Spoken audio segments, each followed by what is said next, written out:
They made another Ant-Man movie, you guys. Ant-Man and the Wasp Quantumania. And as the internet's leading Ant-Man 3 historian, as someone who was thinking about it long before it seems like most people were, and as one of the leading MODOK enthusiasts on the internet, I had to feel like I have to talk about this real quick. I have a couple of thoughts about this movie. The first one, I think overall, it is hard for a movie with Paul Rudd in it to not be at least kind of fun. Like, even if you don't like the story and stuff, I do find him pretty watchable. Like, I just think he's a really likable actor. He's cool and, you know, friendly. He's got a good energy. He's a very believable dad. And I think, you know, people have had problems with the Ant-Man movies. A lot of people will list them as their least favorite Marvel movies, which I do think is a little unfair. I think they're mostly pretty good. In fact, looking back, I think there's some scenes in Ant-Man and the Wasp that I'm like, that's a really good action scene. That whole chase with the cars and the tow truck is really good. Like, that is a very fun action scene. I think it's better than any of the action scenes in this movie. So either way, I think that those movies are fun. A lot of that is because of him. I think Paul Rudd is great.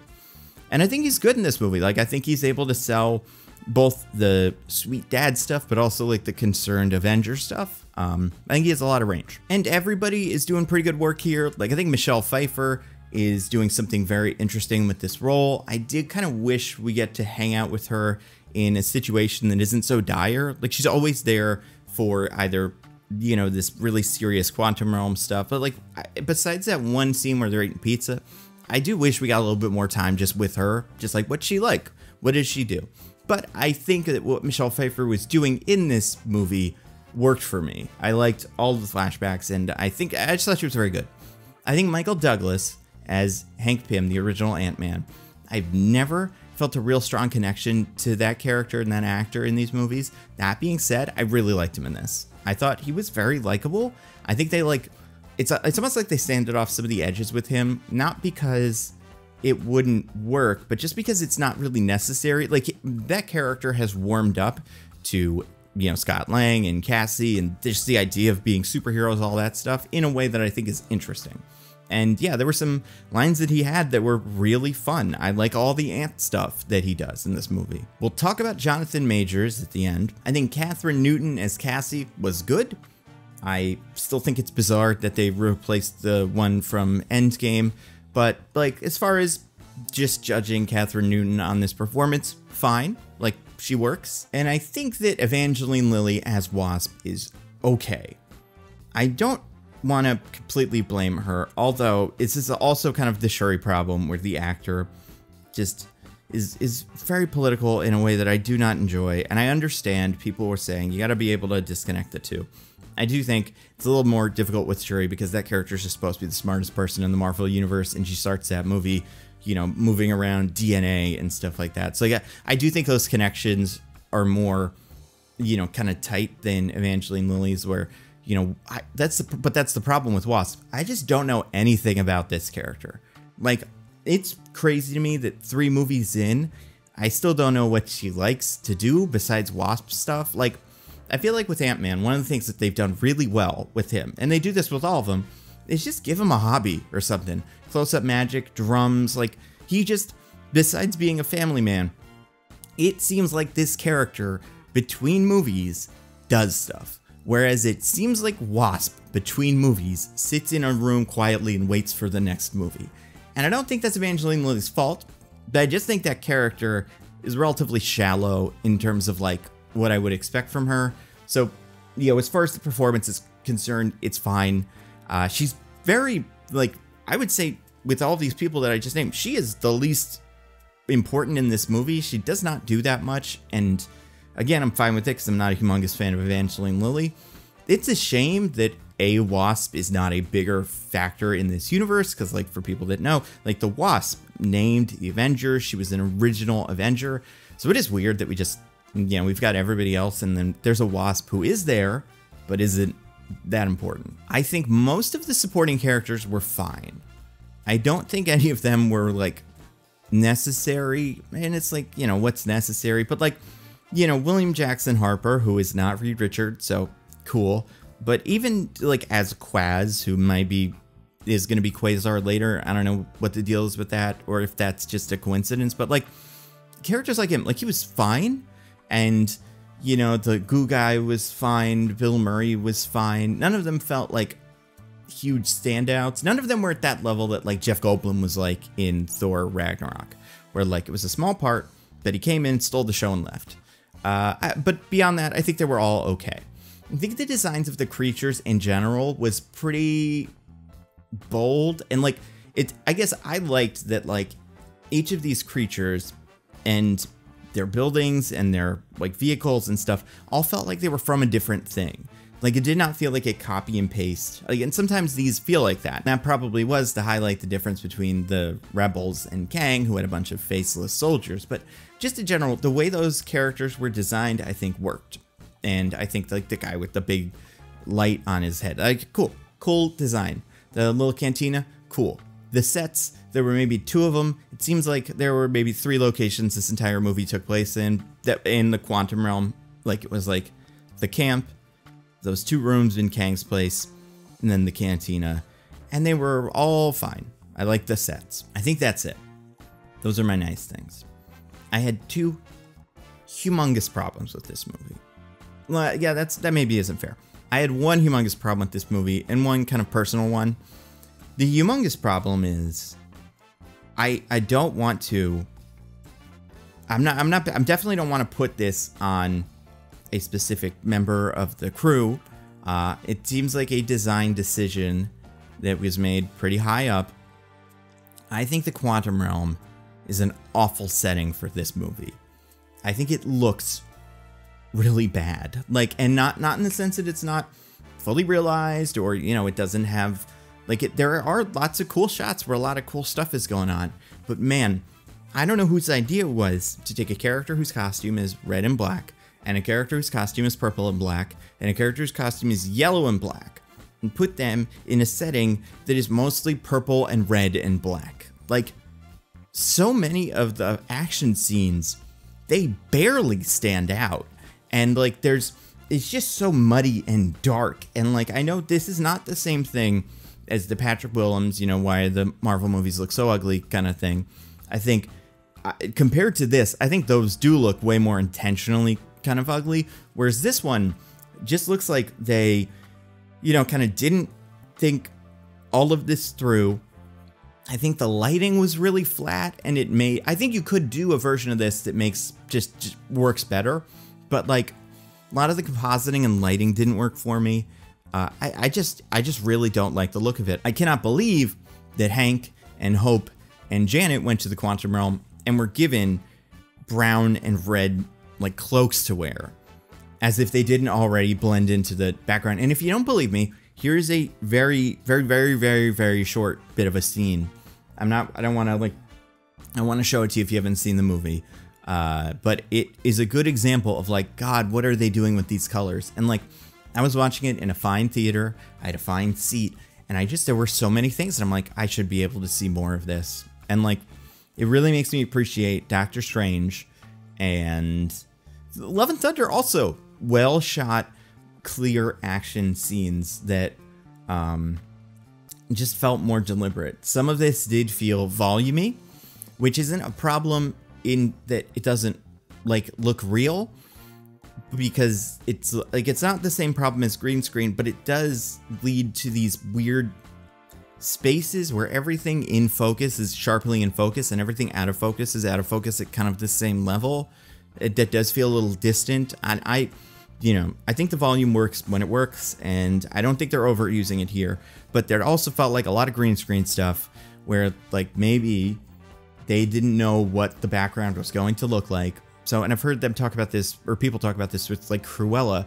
They don't have the background yet, so they light everything really flat so that you can put whatever background you want in, and it's not going to like not work with the light. And I just think that does not work. Like, these need to be more intentional.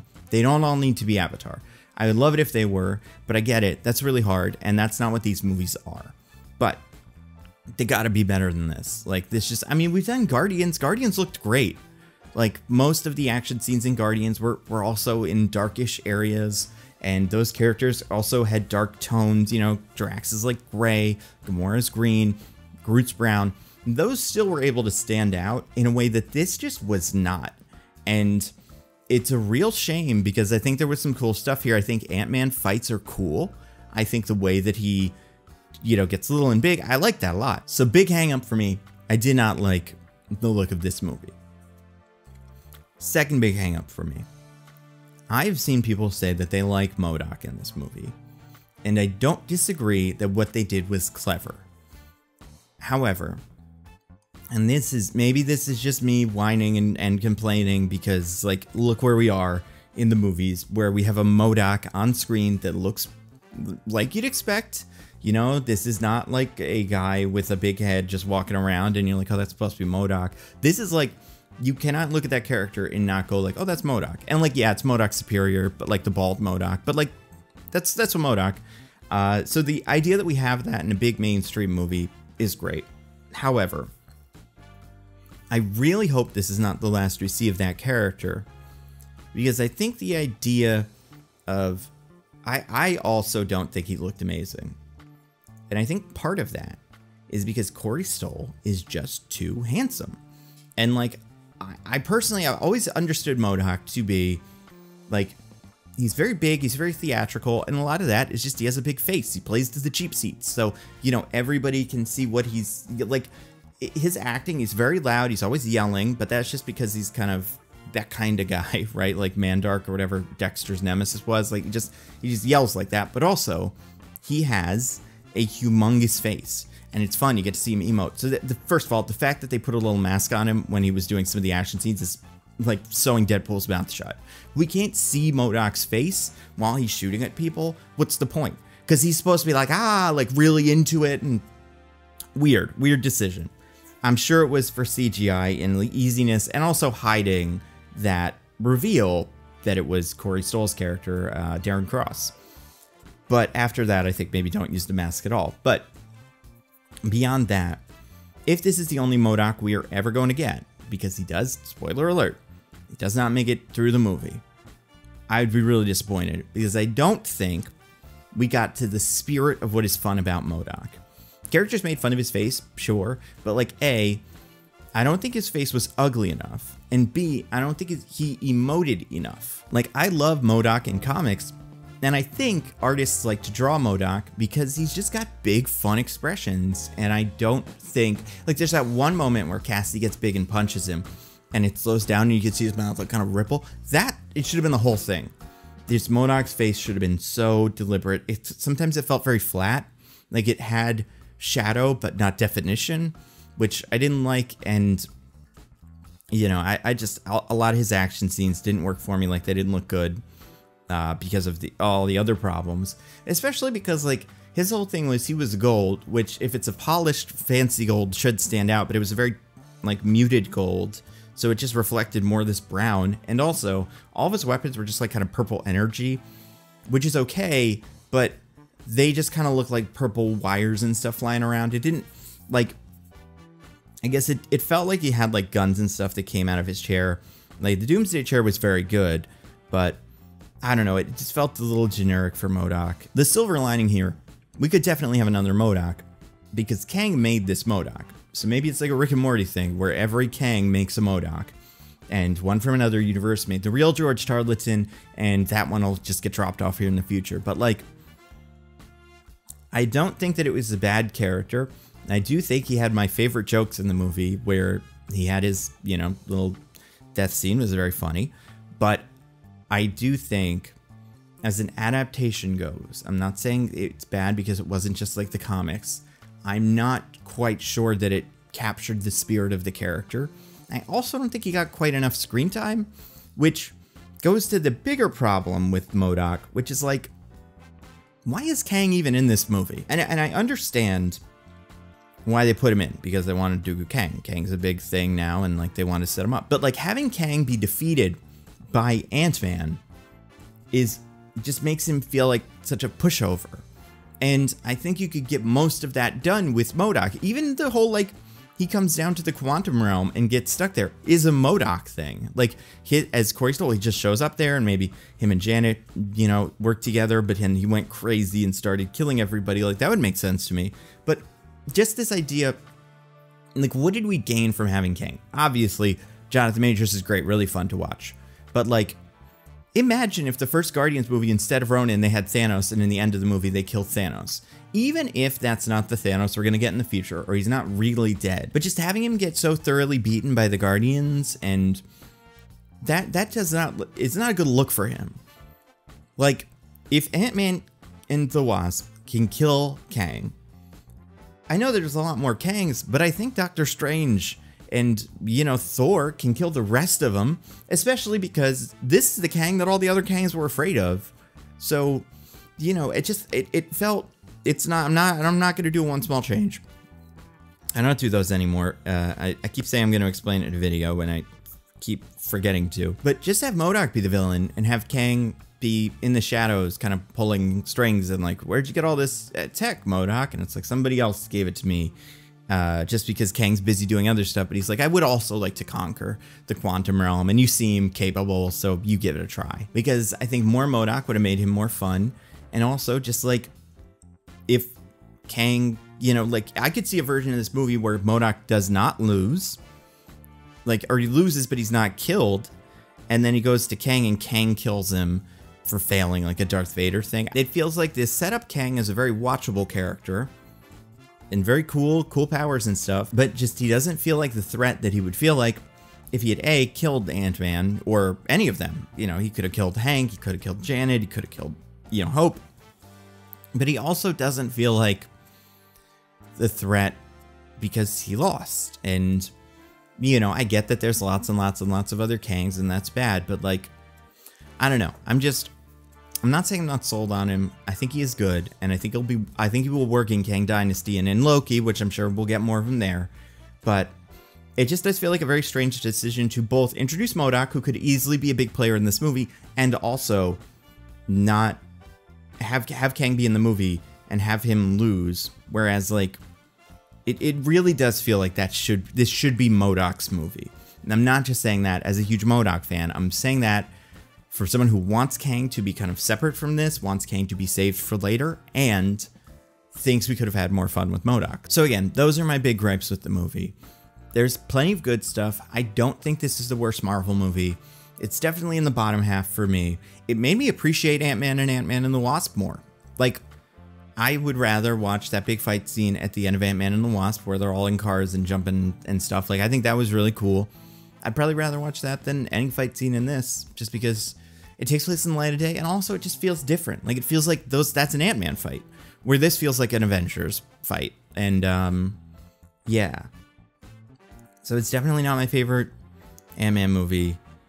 I don't want to say it's a bad start to Phase 5. I mean, I'm sure if it was better, it would have been a better start. But, like, I do almost feel like it's going to take 3 things for Phase 5 to really get going. So we're going to get that. We're going to get Secret Invasion, maybe, who knows. And then we're going to get Guardians 3. And I feel like by Guardians 3, I'll be like, oh, right, that's what a good one of these looks like. And then we'll have Marvels coming up later. It seems like they're doing some interesting stuff there.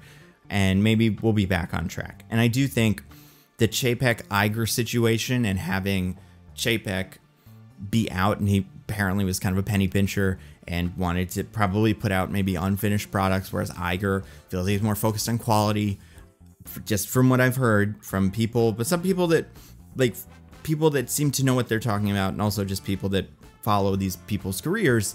Having Iger back does seem like a good sign. It definitely seems like Kevin Feige understands what some of the shortcomings of these have been. You know, slowing down production, I think, is great.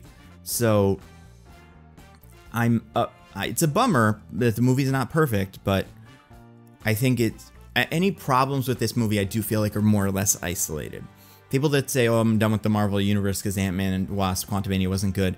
I get it, but I don't think that this is what the rest of them will feel like. And in fact, I think by Guardians, Secret Invasion, Loki Season 2, and Marvels, we should have a better sense for, like, what a slower, more deliberate MCU looks like, which is what we used to like about it so much back in the day.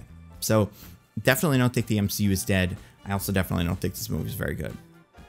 I'd be fine with another Ant-Man movie, but just do Eric O'Grady instead and have him be the irredeemable Ant-Man. Like, make that movie, and we could do more fun Ant-Man stuff, and maybe have Paul Rudd cameo in it or something. I don't know. That's just an idea. So let me know what you thought in the comments. Thank you for watching, And the Superman video will be out very soon on Nebula, and then my Batman video will be out very soon here.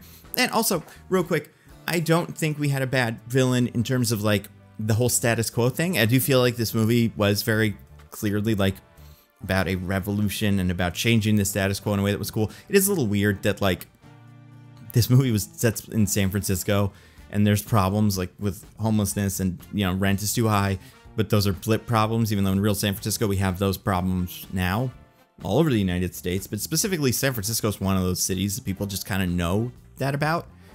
So that's weird. And it is weird that Scott was like a somewhat defender of the status quo. But then by the end of the movie, for whatever reason, it does feel like he's at least learned that that's not the right thing to do. So maybe he's going to be cool now. So maybe he did have an arc, but it wasn't significant. I really do feel like this movie made me appreciate Doctor Strange and the Multiverse of Madness more. Yes, it didn't have enough multiverse stuff, but everything else about it, the action, the character development, the integration of other MCU stuff, I think just worked really well for me. Like, I don't think I liked it more than... I do think I liked it more than Thor. I'm not positive. I might have liked it more than Wakanda Forever. I mean, I don't hate Wakanda Forever, but like I liked Doctor Strange, the Multiverse of Madness more than I think most people did, because it just felt like more of a movie. Whereas this did feel like an episode of a TV show. And I have no problem with that. Like, if that's what this is, I think you can say that doesn't work for you. But I think it is okay to judge these things on their own terms. And if that's what it is, if they're like, listen, we're not trying to make, like, it's not going to be a full arc. It will depend on watching the other stuff, but that's just what the MCU is. I think that's reasonable. If people don't want to watch it for that reason, that's reasonable too. But I don't think like Ant-Man, I guess that is not a problem for me, even though that would be a problem for like any other movie I watch, because that is what the MCU seems to just be doing. I just love MODOK so much. He's so good. So many good comics, the show. Like, I do think that the spirit of that character, like, you can change a lot about him. Clearly, the show changed a lot about how he works and stuff, but I do think they got kind of his rage down. And to be fair, I think Corey Stoll did a pretty good job. Like, and I do think, like Loveness said in an interview, like, he is the Grimes, you know, he feels like he's been mistreated and, like, he's at the, you know, he isn't getting the attention he deserves. I do feel like that part of MODOK came through. It is just like, I don't know, man, that having him not be played by a rubber-faced actor like Mike Myers or Jim Carrey or someone like that just feels strange. But those are my thoughts on Ant-Man. Tell me yours in the comments, and I will see you soon. And we'll be talking about this on Mostly Nitpicking, which is my podcast, which I'm sure I'll have a lot of thoughts. So look for that. Mostly Nitpicking. That's all I got. Bye, everybody.